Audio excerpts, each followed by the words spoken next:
안녕하세요. 반갑습니다. 오늘 아침 성경 말씀 구약 성경 느헤미야입니다. 느헤미야 구약 성경 727페이지 느헤미야 1장 1절부터 제가 읽겠습니다. 하갈의 아들 느헤미야의 말이라. 아닥사스다 왕 제20년 기슬르월에 내가 수상궁에 있더니 나의 한 형제 중 하나니가 두어 사람과 함께 유다에서 이르렀기로 내가 그 사로잡힘을 면하고 남아있는 유다 사람과 예루살렘 형편을 물은즉 저희가 내게 이르되 사로잡힘을 면하고 남은 자가 그 도에서 큰 환난을 만나고 능욕을 받으며 예루살렘 성은 회파되고 성문들은 소화되었다 하는지라.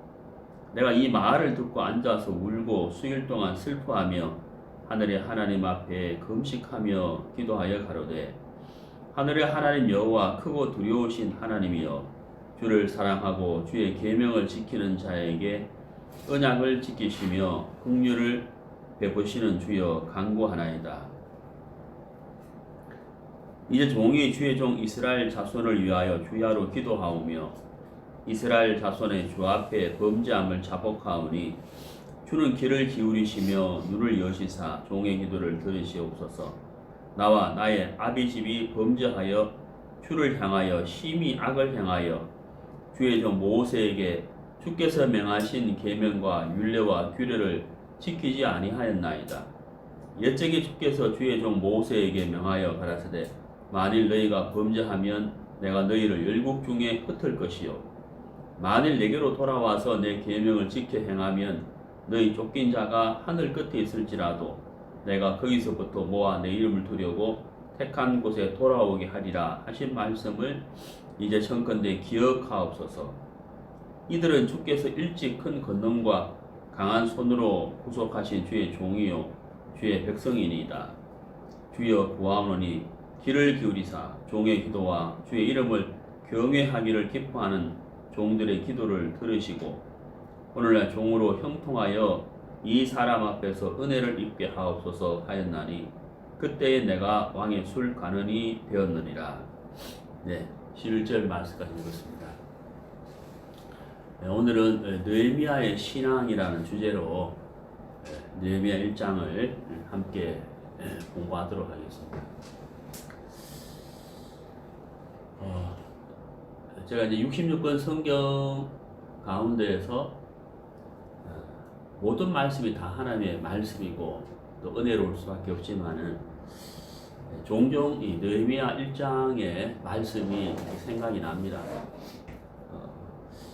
어느 날 제가 느헤미야 1장을 읽으면서 참 이 말씀에서 굉장한 은혜를 입었고 또 느헤미야와 같은 신앙을 할 수만 있다면 하나님 앞에서 참 복이 되겠다 라는 생각을 해본 적이 있습니다.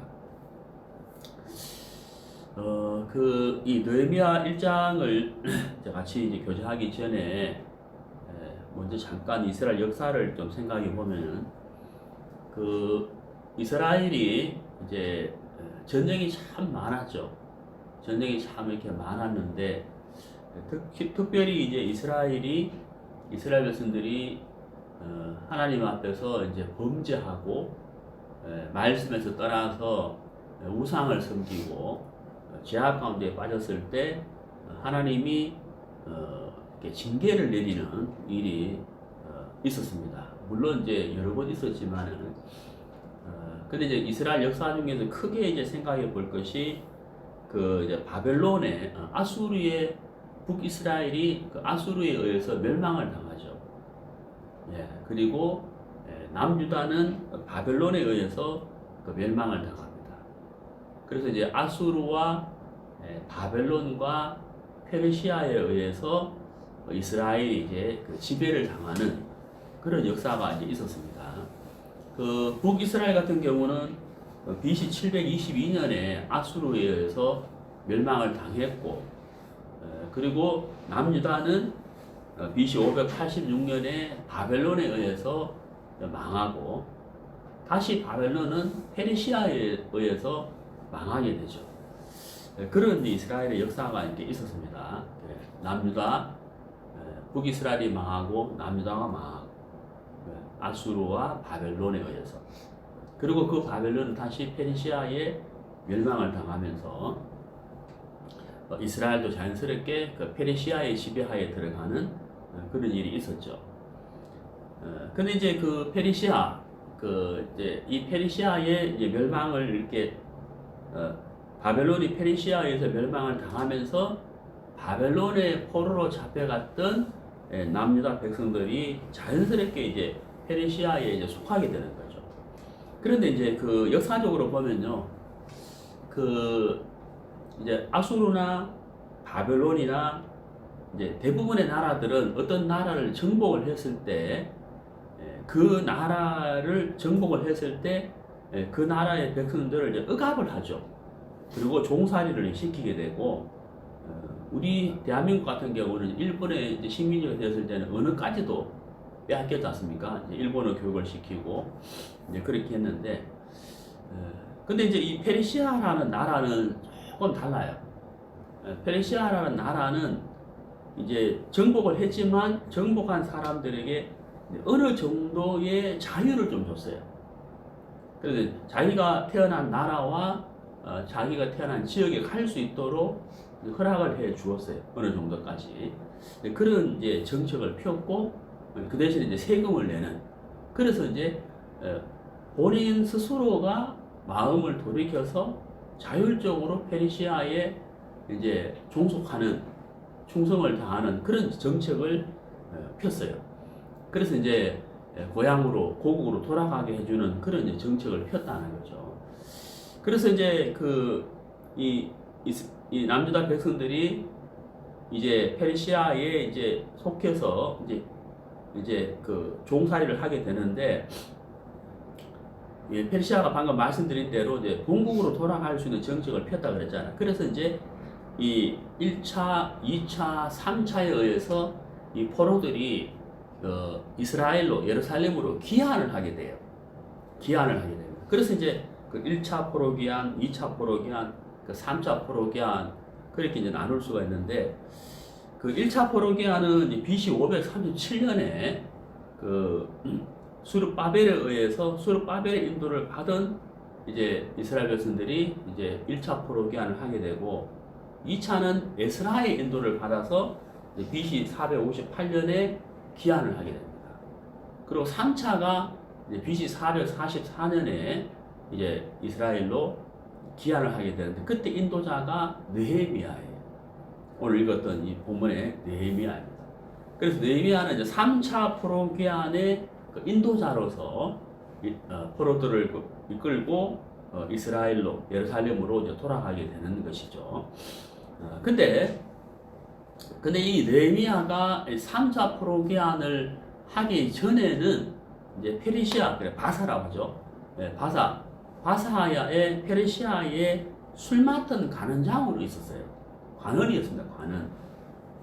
그 페르시아의 정책을 아까 조금 말씀드렸는데, 페르시아의 정책 중에 한 가지는 뭐냐면, 그 식민지가 된 정복을 했잖아요. 그 정복 당한 사람들을 좀 지혜롭고 똑똑한 사람을 관원으로 쓰기도 했어요. 그래서 이제 이 느헤미야가 이 바사의 바사 나라의 왕의 술 맡은 관원으로, 술 관원으로 일을 했습니다. 그 본문 11절 끝에 보면 내가 왕의 술 관원이 되었느니라 이렇게 돼 있죠. 이게 이제 페르시아 아닥사스다 왕의 술 관원으로 느헤미야가 있었습니다. 자, 이제 그게 이제 오늘 이제 배경인데요. 네, 본문 이야기를 좀 해보도록 하겠습니다. 그 본문 1장 2절에 나의 한 형제 중 하나니가 두어 사람과 함께 유다에서 이르렀기로, 여기 하나니는 느헤미야의 동생이에요.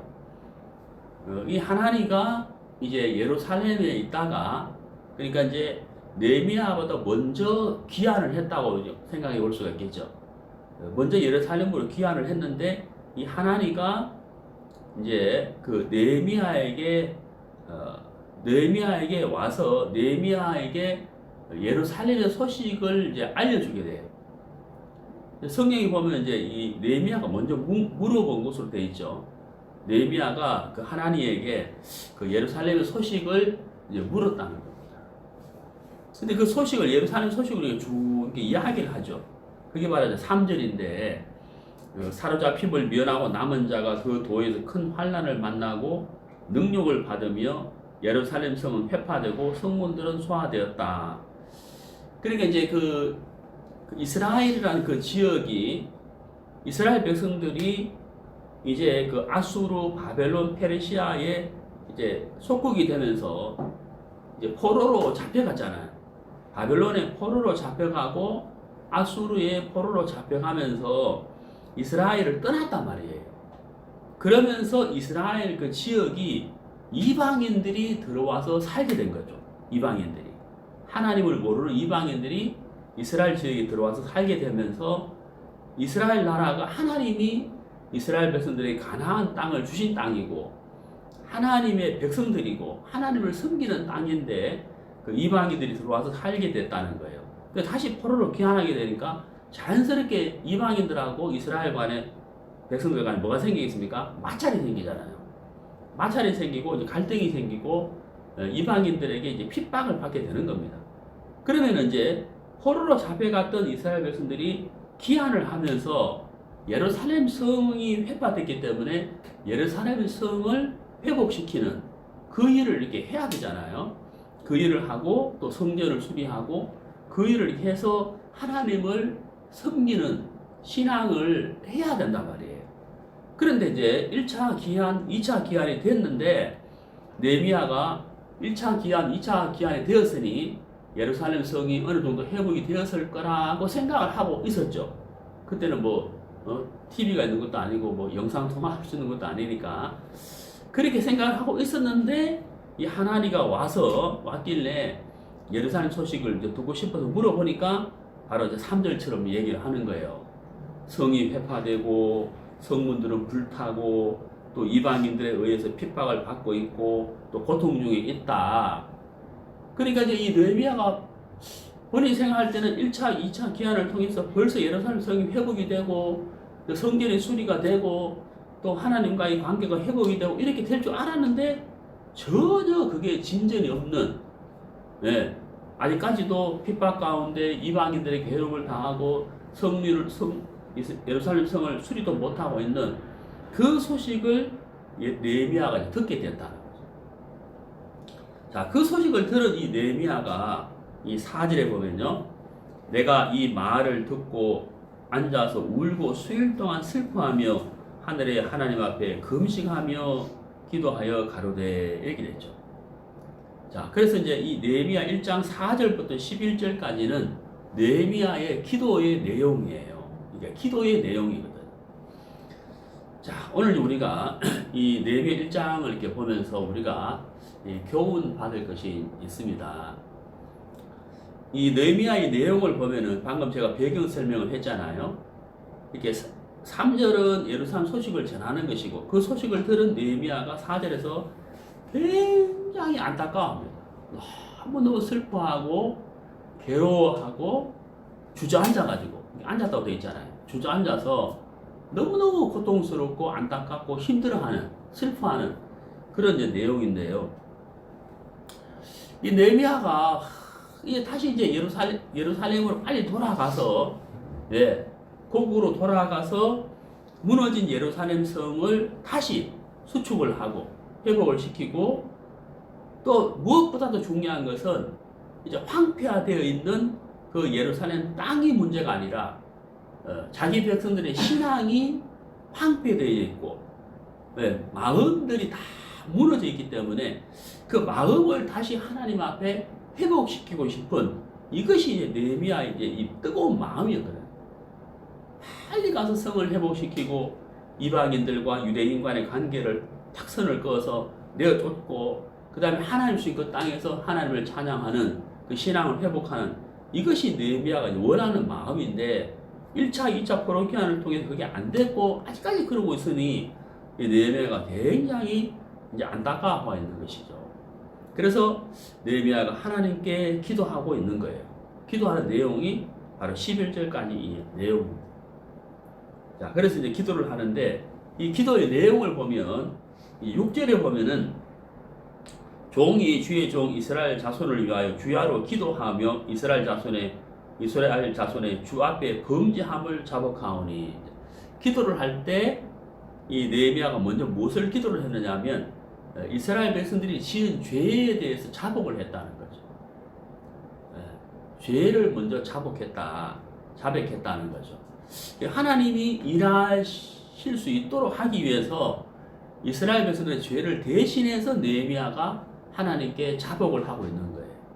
그렇죠. 그러니까 하나님과 우리와의 관계 속에서 죄가 있으면 하나님과 우리와의 교제가 원활하게 되지 못하고 하나님 일을 할 수 없기 때문에 죄를 먼저 자복하는 모습을 볼 수가 있습니다.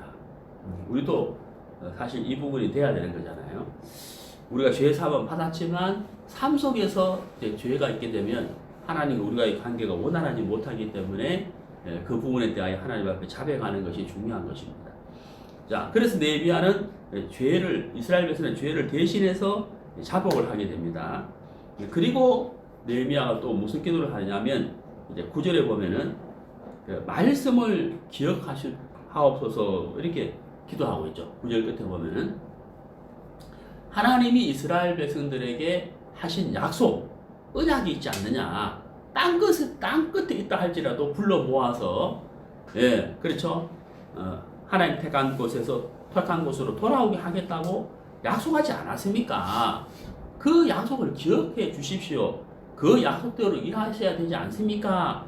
라고 이제 9절에서 기도하는 겁니다. 그리고 이제 마지막에 어떤 기도를 하느냐 하면 11절 끝에 보시면은 이 사람 앞에서 은혜를 잊게 하옵소서 이렇게 기도하죠. 이게 무슨 내용이냐면 아까도 말씀드렸지만 느헤미야가 그 페르시아의 아닥사스다 왕의 술 간원으로 있었거든요. 술 간원으로. 그러니까 몸이 매여 있는 몸이잖아요.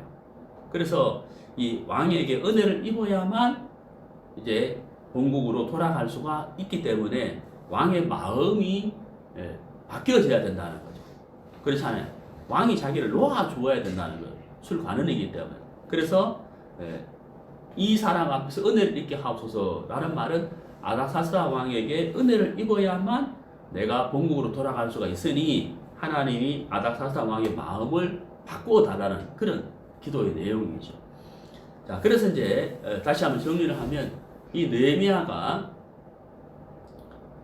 예루살렘 소식을 듣고 너무 슬프고 너무 안타까운 마음을 가졌을 때 그는 기도라는 방법을 통해서 하나님께 은혜를 구했다는 거죠. 기도의 방법으로 이 문제를 해결하기를 원했다 하는 겁니다. 그래서 그 기도는 첫 번째가 죄를 자복했다는 것이죠. 이스라엘 백성의 죄를 대신해서 자복했다는 것이고, 두 번째는 하나님이 허락하신 약속을 기억해 달라고 기도를 했다는 것입니다.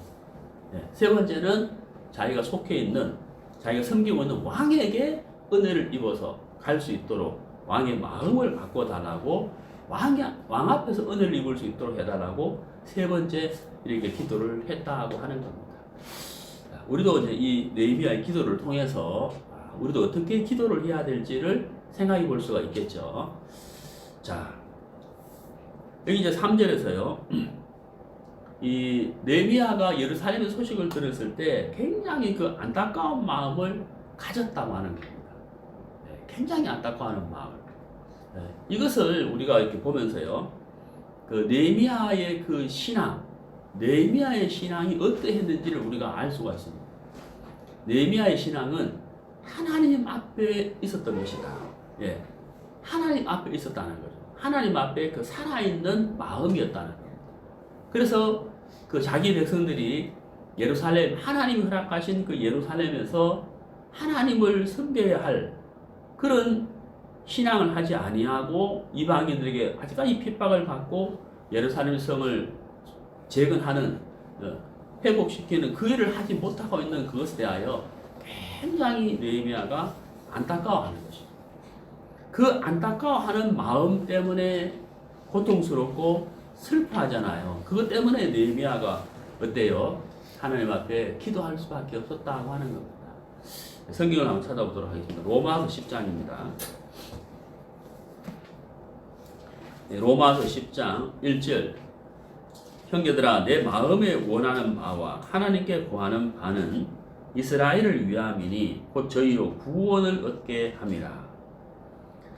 사도 바울이 이 로마서에서 이 복음에 관해서 자세하게 설명을 하죠. 신약 성경에서 복음을 자세히 설명한 성경이 이 로마서와 히브리서입니다.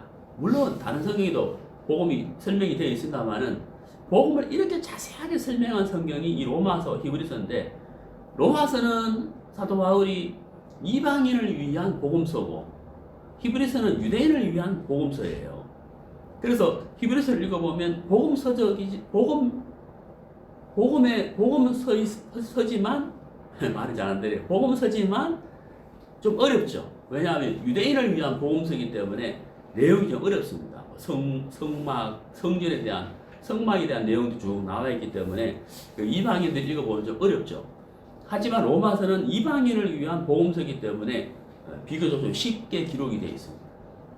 그런데 이제 바울이 이 로마서를 이방인을 위한 복음서지만은 이 로마서를 기록하면서 바울이 굉장히 그 안타까운 마음을 적어놨어요. 어떤 안타까운 마음이에요? 이방인들이 복음을 듣고 참 구원을 받는데, 그렇잖아요. 구원을 받고 교회가 이루어져 가고 같이 교제하고 또 그 이방인들이 또 복음을 전해서 구원받는 역사가 막 일어나는데, 정작 하나님을 믿고 하나님의 약속을 받고 하나님의 택함을 받은 이스라엘 백성들은 복음을 거부하고 있다는 거예요.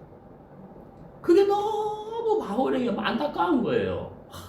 어떻게 이스라엘이 개로 취급하는 이방인들은 구원을 받고 성령을 받아서 교회가 형성이 되고 또 그들이 또 복음을 전하고 구원의 역사가 일어나는, 이렇게 막 하나님이 힘있게 일하시는데 정작 하나님의 약속을 받은 택한 민족이라 하는 이스라엘은 오히려 예수님을 거부하고 복음을 거부하고 있으니 이 바울의 마음이 굉장히 안타까운 거예요. 그래서 이 로마 10장 1절에 이걸 적어놨다. 너무 안타까운 마음. 그리고 11장을 보시면요, 로마서 11장 14절에 이는 곧 내 권력을 아무쪼록 시기케 하여 저희 중에서 얼마를 구원하려 함이라. 여기 내 권력이라 되어 있잖아요. 그러니까 참 바울이 이제 그 복음을 전하면서 정작 먼저 구원받고 하나님을 섬겨야 할 이스라엘이 복음을 거부하고 있고 그 복음이 이방인에게로 넘어간 것에 대하여 굉장히 안타까워하는 마음을 가지고 있다. 자, 여러분, 우리가 이제 이 안타까운 마음 있잖아요. 안타까운 마음을 가지면 어떻게 되겠어요? 왜? 안타까운 마음을 가지게 되면 어떻게 하든지 간에 그 일을 해결하려고 하잖아요. 해결하려고 한다. 그래서 이 사도 바울이 이스라엘 백성들을 위해서 기도할 수밖에 없었다. 느헤미야가 예루살렘의 소식을 들었을 때 너무너무 안타까운데 자기가 어떻게 방법이 없잖아요. 자기는 지금 페르시아의 아닥사다 왕이 술 맡은 간원으로서 일하고 있는데 자기가 어떻게 방법이 없단 말이에요. 그래서 느헤미야는 뭘 했습니까? 하나님 앞에 기도했다. 안타까운. 저도 이제 구원을 이렇게 받았을 때 제일 먼저 생각나는 것이 바로 무엇이었냐면 이 귀한 복음을 우리 가족들에게 전해야 되겠다 하는 것이죠. 우리 가족들에게 복음을 전해야 되겠다. 그래서 제가 구원받고 바로 포항으로 내려가서 이제 우리 할머니에게 제가 막 그날 낮에 들은 복음을 제가 막 전했거든요. 할머니 구원받으셨다고 하면서. 그러니까 우리가 이제 이 복음을 다 깨닫게 되면 너무 감사하고 기쁜데 조금 시간이 지나면 어떤 마음이 들어요? 우리 가족들이 구원받아야 되는데, 내 친구가 구원받아야 되는데, 또 누가 구원받아야 되는데, 이러면서 우리 마음에 안타까운 마음, 그렇죠? 애 끓는 마음이 우리 마음이 일어나잖아요. 그러면 어때? 자연스럽게 우리는 하나님께 그 사람을 위해서 기도할 수밖에 없고 그 사람을 위해서 하나님께 은혜와 긍휼을 구할 수밖에 없는 거단 말이에요. 그렇잖아요. 그러니까 하나님 앞에 그 살아있는 그 마음을 가진 자들은 이렇게 안타까운 마음을 가지더라. 안타까움을 본인이 가진 게 아니고 가져졌다는 거예요. 안타까운 마음. 네, 안타까운 마음. 이것이 바로 하나님 앞에 그 살아있는 마음이고 그 마음이 하나님 앞에 은혜와 긍휼을 구하게 하고 기도하게 됐다 하는 거예요. 그게 바로 이 느헤미야의 이 신앙이었다 하는 겁니다. 느헤미야의 신앙이라는 거죠. 자, 우리 에스더 성경을 보도록 하겠습니다. 에스더 4장. 에스더 4장 14절.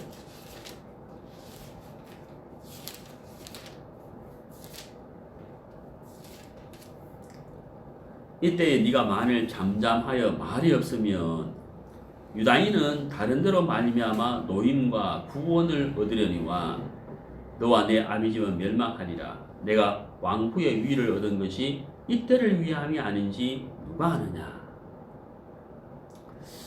우리가 아는 대로 이 에스더는 그 하만에 의한 하만의 모략으로 인하여 유대인들이 이제 죽임을 당하게 되는 그것이 이제 배경이잖아요. 네. 그래 유대인들이 죽임을 당할 수밖에 없는 상황에서 유대인인 에스더가 이제 왕후가 됐단 말이에요. 근데 이제 이 에스더의 사촌 오빠가 모르드게인데 이 유대인이 왕의 하만의 모략으로 인해서 이제 그 왕의 칙령에 의해서 유대인들이 죽임을 당하게 된 이 사실을 모르드게가 알면서 이 모르드게의 마음이 굉장히 이제 안타까운 마음을 가지잖아요. 이걸 어떻게 해야 될지를 모르죠. 예? 유대인들이 이제 다 죽게 되는데 그 하만의 계략에 의해서.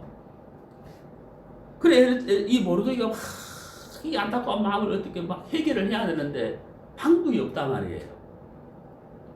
근데 그때 이제 마침 뭐예요? 에스더가 왕후잖아. 유대인인데 왕후가 되었단 말이에요. 그러니까 이 사실을 에스더에게 알려서 에스더가 왕에게 나아가서 은혜를 입어서 이 칙령을 왕의 칙령을 이렇게 바꿔야 되는 거예요. 그걸 할 수 있는 사람 유일한 사람은 에스더란 말이에요. 그렇잖아요. 그래서 모르드게가 에스더에게 네가 왕 앞에 나가서 이 문제에 대해서 은혜를 구해서 유대인이 멸망당할 수 있는 이 칙령을 바꿔야 된다. 그 말을 이제 모르드게가 했을 때 에스더가 마음에 큰 부담을 가지죠. 왕이 나를 부르지 않은 지가 30일인데 이 나라의 법은 왕이 부르지 않았는데 왕에게 나아가면 죽임을 당하게 돼. 근데 살 수 있는 방법이 딱 뭐냐면 왕이 들고 있는 지팡이를 이렇게 내어 미는 거예요. 그러면 그 사람은 사는 것이고 안 내밀면 그 사람은 죽는 거거든요. 그래 이제 이 모르드게의 말을 들은 에스더가 굉장히 부담을 느끼는 거예요. 왕이 나를 부르지 않은 게 30일인데 왕이 부르지도 않았는데 내가 왕에게 나아간다. 근데 왕이 지팡이를 안 내민다. 그러면 자기는 죽는 거잖아요. 이때 에스더는 무엇을 생각했습니까? 자기의 목숨만 생각했죠. 예, 자기의 목숨만 생각하는 거고 에스더는 누구의 목숨을 모르드게는 누구의 목숨을 생각해요? 유대인들의 목숨을 생각하는 거잖아요. 그렇죠? 그러니까 막 이 모르드게가 막 너무 안타까운 거죠. 자기 목숨만 생각하는 에스더를 보니까 너무 안타까운 거잖아요. 그래서 이제 모르드게가 에스더에게 교제를 하지 않습니까?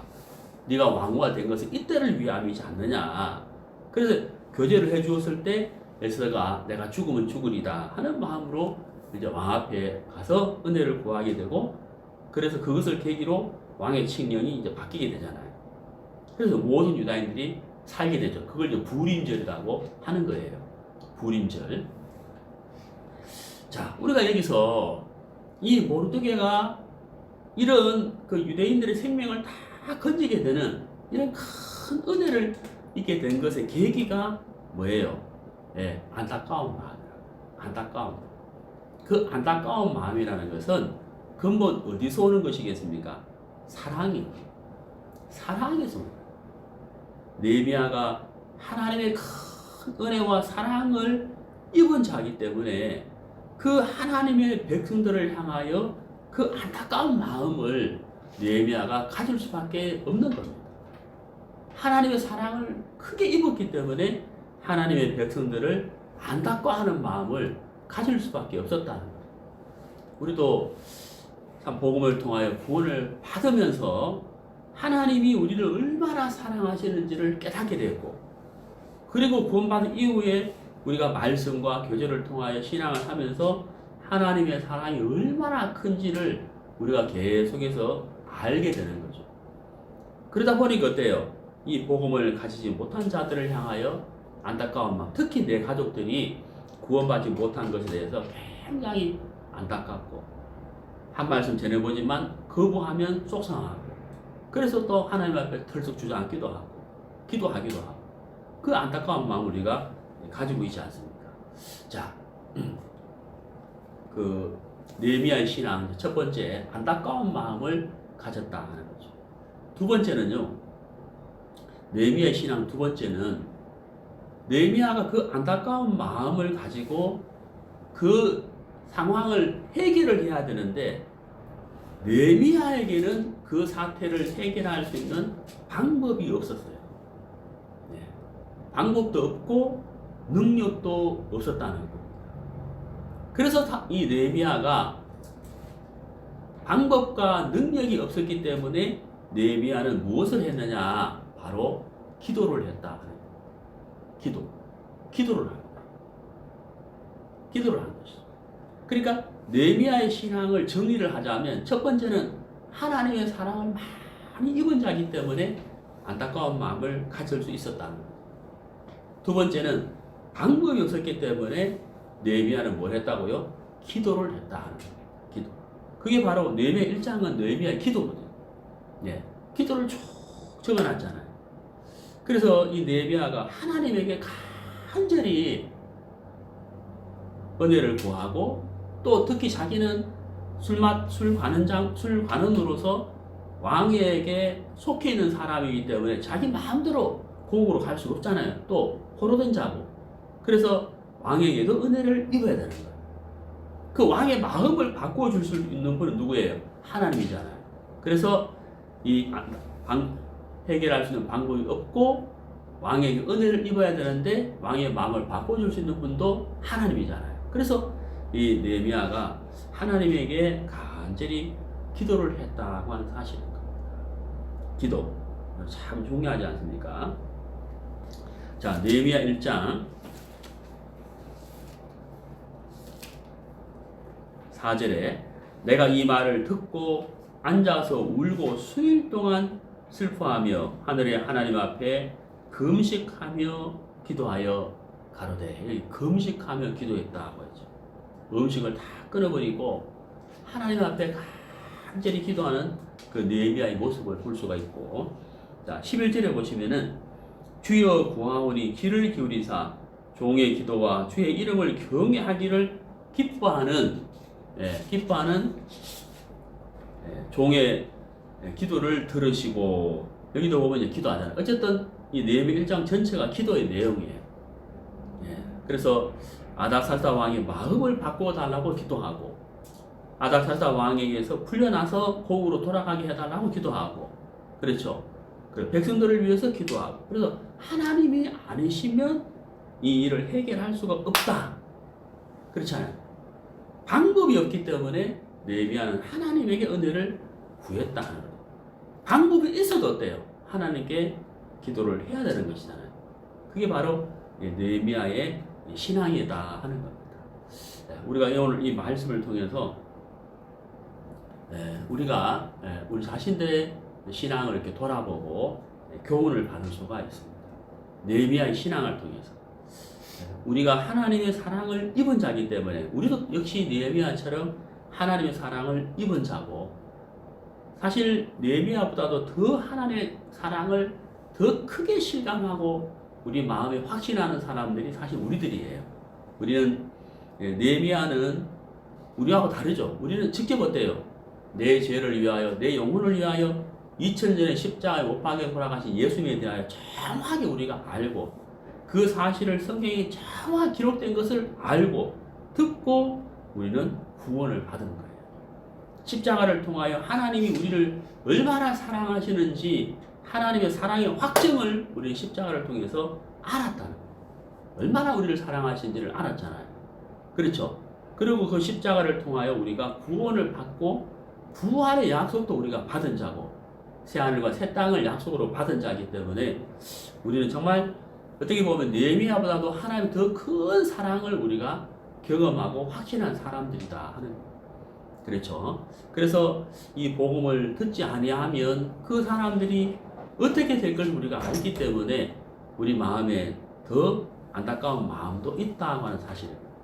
그래서 사랑을 입었기 때문에 안타까운 마음을 우리가 가질 수밖에 없다고 하는 것이고, 두 번째는 느헤미야처럼 우리 또한 하나님 앞에 기도할 수 있지 않느냐, 기도할 수 있는 은혜를 입은 사람들이라는 거예요. 그래서 정말 방법이 없고 길이 없을 때 우리는 무엇을 해야 되는가? 바로 기도를 해야 한다 하는 거죠. 우리 요한 1서를 보도록 하겠습니다.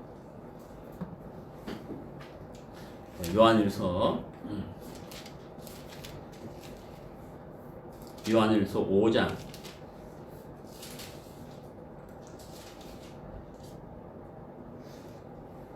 요한 1서 5장 14절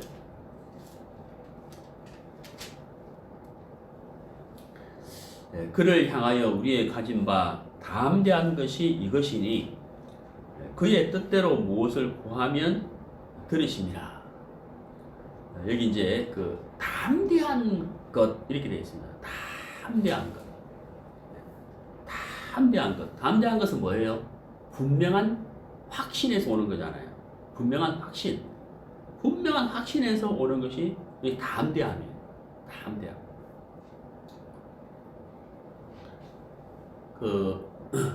제 첫째 아들이, 제가 아들을 둘 키우고 있는데, 첫째 아들이 이제 독일에서 피아노 공부를 하고 있어요. 이제 독일은 한국 사람은 3개월 동안 무비자로 갈 수가 있거든요. 그래서 이제 1학기를 마치고 한국에 와서 군생활을 마치고 이제 복학을 하기 위해서 이제 독일에 갔습니다. 비자 없이 갔죠. 왜? 무비자로도 갈 수 있기 때문에 3개월 동안. 근데 계속 있으려면 뭐가 있어야 돼요? 비자가 있어야 되잖아요. 그래서 이제 유학생이기 때문에 학교 이제 재학 증명서라든지 학교에서 발행해주는 서류를 가지고 이제 비자를 받으러 이제 갔습니다. 인터뷰를 하러 갔습니다. 미리 약속을 정하고.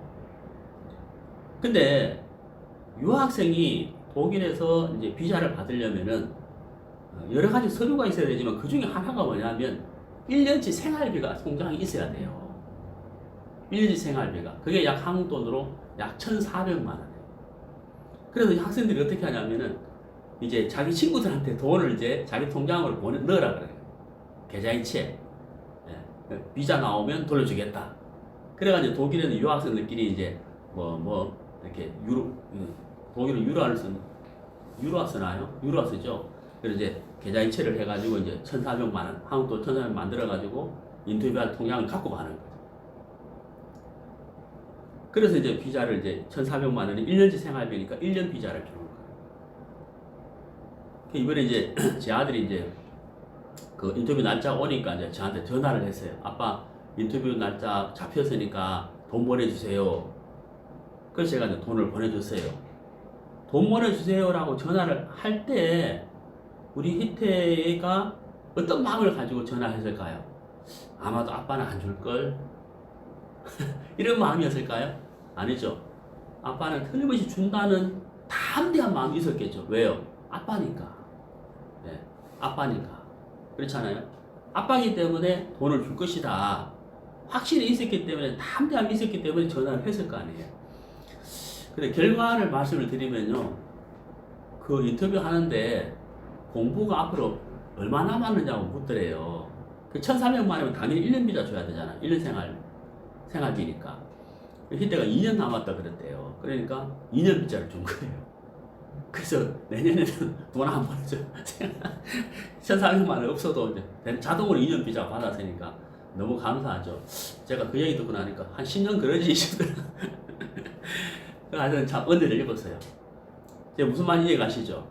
자, 제 아이가 그 인터뷰 하기 위해서 통장에 돈이 있어야 되기 때문에 돈 좀 보내주세요라고 전화했단 말입니다. 예. 자, 여러분. 제 아이가 저한테 전화를 할 때 아빠가 안 줄 수도 있어. 안 주면 어떡하지가 아니잖아요. 아빠가 반드시 준다. 왜? 아빠기 때문에.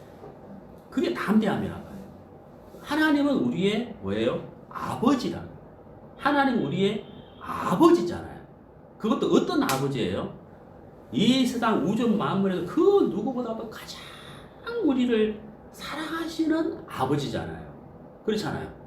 그래서 이 요한이 여기서 뭐라고 기록을 했느냐 하면 우리의 가진 바 담대한 것 이렇게 표현했다. 담대한 것이 이것이라는 거예요. 그 담대한 것의 내용이 뭐예요? 그의 뜻대로 무엇을 구하면 뭐라고요? 들으심이라. 이것이 요한의 담대함이라는 거예요. 그를 향하여 하나님을 향하여 우리의 가진 바 담대한 것이 이것이니 그의 뜻대로 무엇을 구하면 들으심이라. 그렇죠. 이게 담대함이야. 그래서 15절에 우리가 무엇이든지 구하는 바를 들으시는 줄을 안즉 우리가 그에게 구한 그것을 얻은 줄을 또한 아느니라. 내 손에 얻지 않아도 그분이 반드시 우리에게 주실 것을 알기 때문에 내가 구했다면 얻은 것이나 다름이 없다. 이 말이라는 거죠. 그렇죠. 얻은 것이나 다름이 없다. 이 말이야. 그래서 우리가 기도할 수 있는 이유는 바로 우리에게 담대함이 있다는 거죠. 왜? 하나님은 우주 만물 가운데서 가장 나를 사랑하시는 분이기 때문에 너의 기도를 들어주실 거라는 확신이 있죠. 거기서 바로 담대함이 나오는 것이다. 요한은 바로 그것을 여기다가 기록을 한 것이다.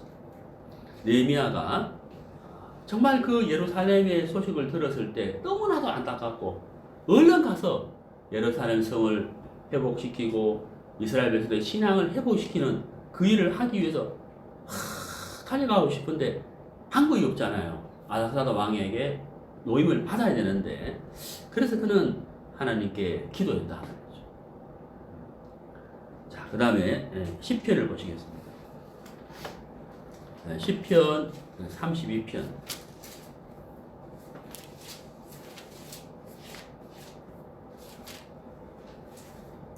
시편 32편 6절. 이로 인하여 무릇 경건한 자는 주를 만날 기회를 타서 주께 기도할지라. 진실로 홍수가 범람할지라도 저에게 미치지 못하리이다.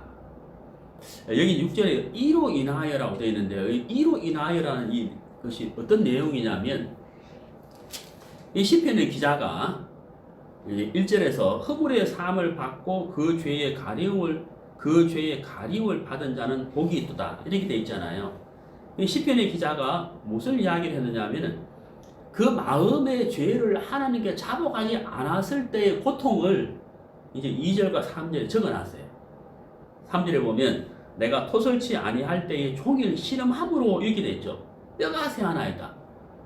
자기의 죄를 하나님께 입으로 신하지 않고 있을 때 마음이 너무너무 고통스러운 그것을 이제 2절과 3절에 이렇게 표현을 해놓은 거예요. 근데 이제 5절에 보면 내 허물을 여호와께 자복하리라. 자기의 죄를 하나님께 자복을 했을 때 자기 죄의 사함을 받은 것에 대한 감사를 5절에서 표현을 해놓은 겁니다. 그래서 이로 인하여 이렇게 돼 있잖아요. 내가 내 죄를 하나님께 자복하였으니 하나님이 내 기도를 들으실 것이다. 이것이 바로 이로 인하여예요. 조금 전에 우리가 느헤미야의 배경은 내용을 설명했잖아요. 제가 그 느헤미야가 기도할 때 제일 먼저 뭘 했다고요? 이스라엘 백성의 죄를 대신해서 자복했지 않습니까? 그렇죠.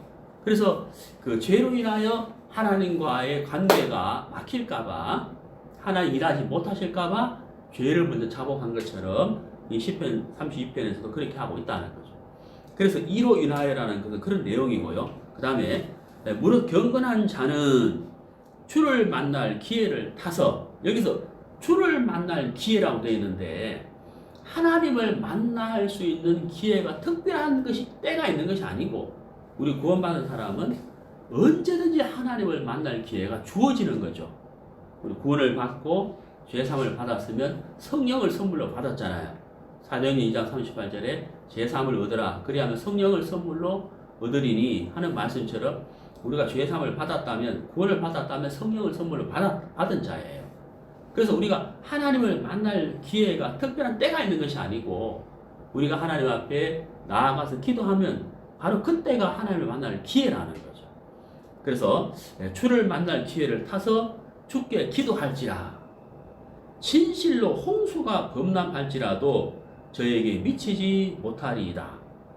어떤 큰 환난이나 어려움이나 핍박이나 문제가 일어난다 할지라도, 그런 소용돌이가 일어난다 할지라도 기도하는 자에게는 그 모든 일들이 잠잠하여지고 하나님이 그 사람을 안전하게 인도하실 것이다. 그 문제를 잠재워 버리실 것이다 하는 내용이에요. 이게 그런 내용이에요. 그러니까 요한일서 5장 14절에 그를 향하여 우리의 가진 바 다 합리한 것이 이것이니, 그렇죠, 그의 뜻대로 무엇을 구하면 들으심이라 하는 말씀처럼 시편의 기자도 어떤 소용돌이가 홍수가 범람한다 할지라도 그 홍수가 기도하는 자에게는 미치지 못할 것이다 라고 이렇게 기록할 수가 있었다는 거예요. 그래서 우리도 마찬가지라는 거죠. 우리도 어떤 문제가 있을 때, 방법이 없을 때 하나님께 나아가서 기도하면 하나님이 그 문제를 잠재우시고 기도를 들어주실 것이다, 주신다 하는 사실인 겁니다. 요엘서 2장을 보시겠습니다. 구약성경 요엘서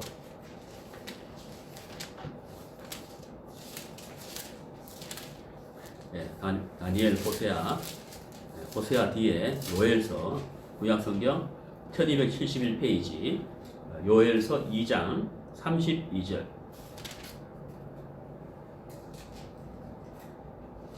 누구든지 여호와의 이름을 부르는 자는 구원을 얻으리니. 그렇죠. 누구든지 여호와의 이름을 부르는 자는 구원을 얻으리니. 바로 기도지 않습니까? 구원하는 자는 반드시 그 어려움에서 노임을 받게 된다. 기도의 응답을 받을 수가 있다. 이렇게 기록을 하고 있습니다. 여호와의 이름을 부르는 자는 구원을 얻을 수 있다. 기도의 가장 모범이 되신 분이 누구실까요? 예수님이죠. 예수님은 기도의 모범을 보여주신 분입니다. 그리고 예수님처럼 기도를 많이 하신 분도 없을 거예요. 예수님은 그 어느 정도로 기도를 하시느냐, 성경을 찾아보겠습니다. 마태복음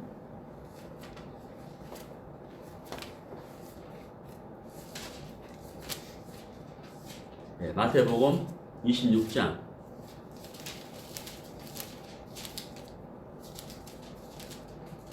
마태복음 26장 39절.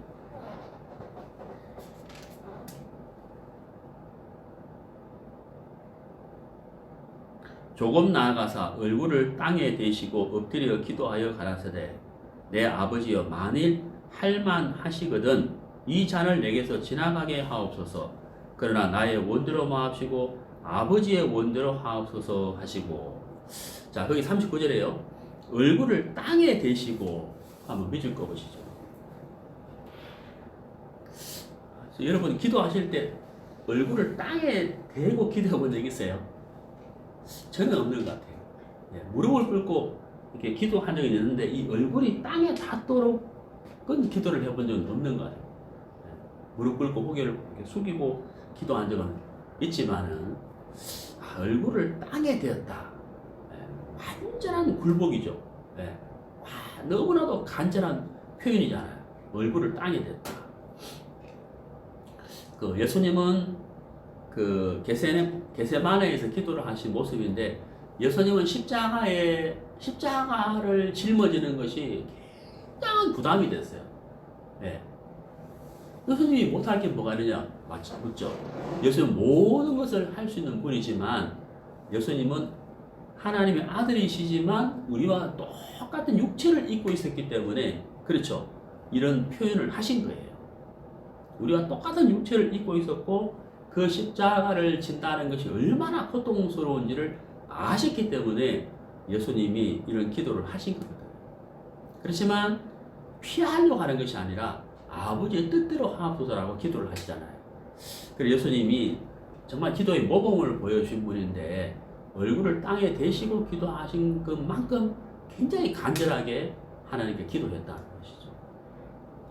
왜냐하면 하나님이 인도해 주셔야만 되는 것이기 때문에 하나님 외에는 답이 없으니까 하나님 외에는 길이 없기 때문에 이렇게 예수님이 기도하신 거예요. 그리고 예수님이 그 기도할 때에 기도를 해야 되는 기도하는 자에게 예수님께서 예를 들어주신 것이 있거든요. 기도할 때에 가져야 할 마음의 태도를 예를 들어서 말씀하신 것이 있습니다. 한번 찾아보겠죠. 네. 누가복음입니다. 누가복음 18장. 네. 누가복음 18장 6절.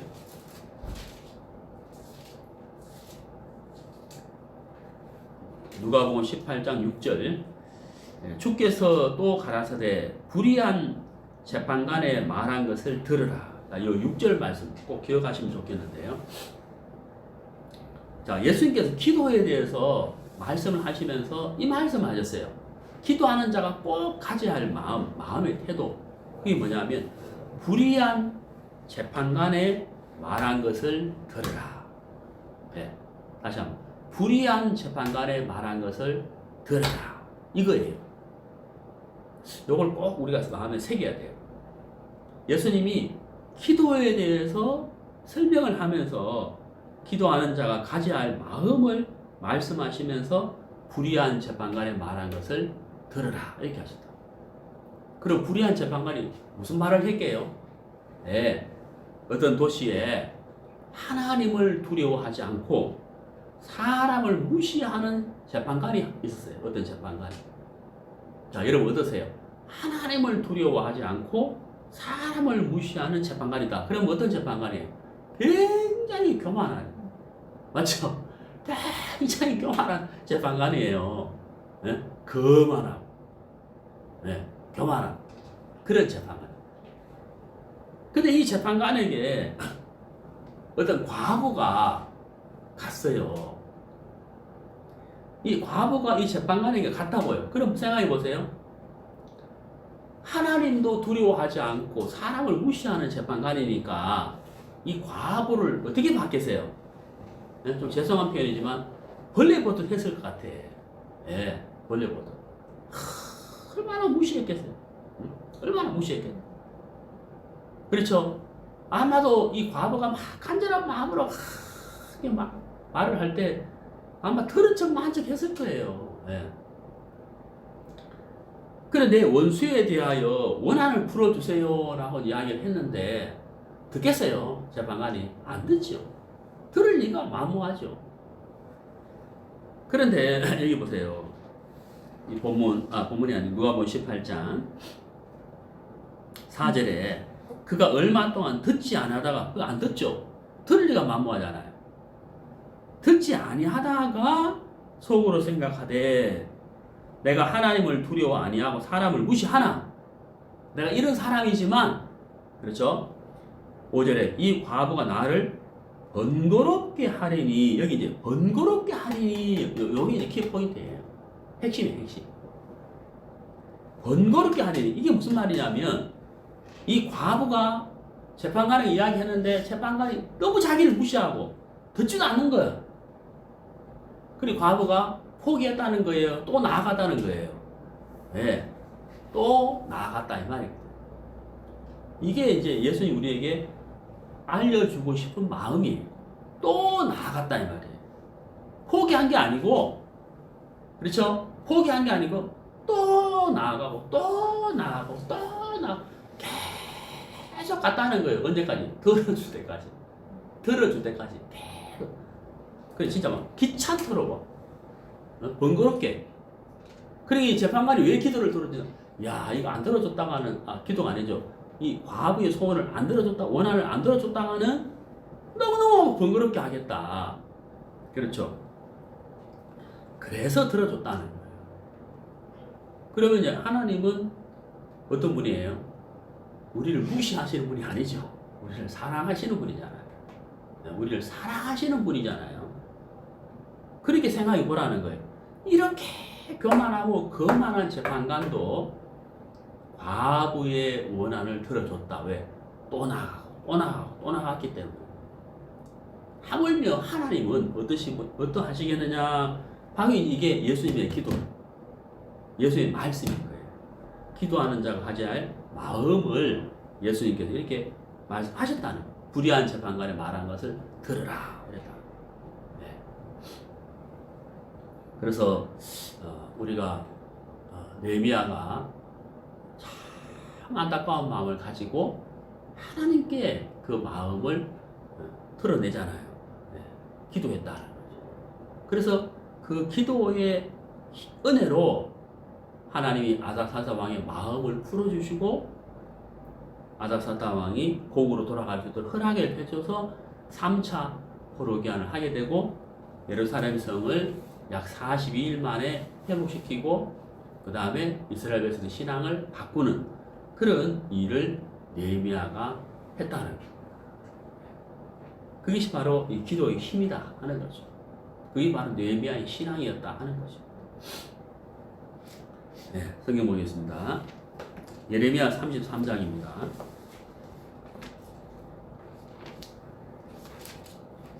예레미야 33장